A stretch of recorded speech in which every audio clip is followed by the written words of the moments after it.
யூதருடைய சட்டம் பிரமாணம். எல்லா உள்ளம் பொங்கி கொண்டிருக்கிறது. என்ன செய்வது தெரியவில்லை.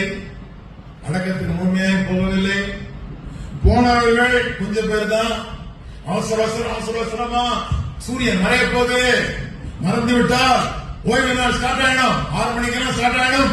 4:30 மணிக்கெல்லாம் 6 மணிக்கு 5:30 மணிக்கு ஸ்டார்ட் ஆயிடுமே. ஆமையா சீக்கிரம்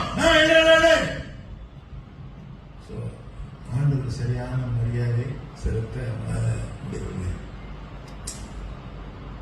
காத்துட்டு இருக்கிறாங்க. ஆனா அடுத்த நாள் ஓய்வு நாளா போயிடும்.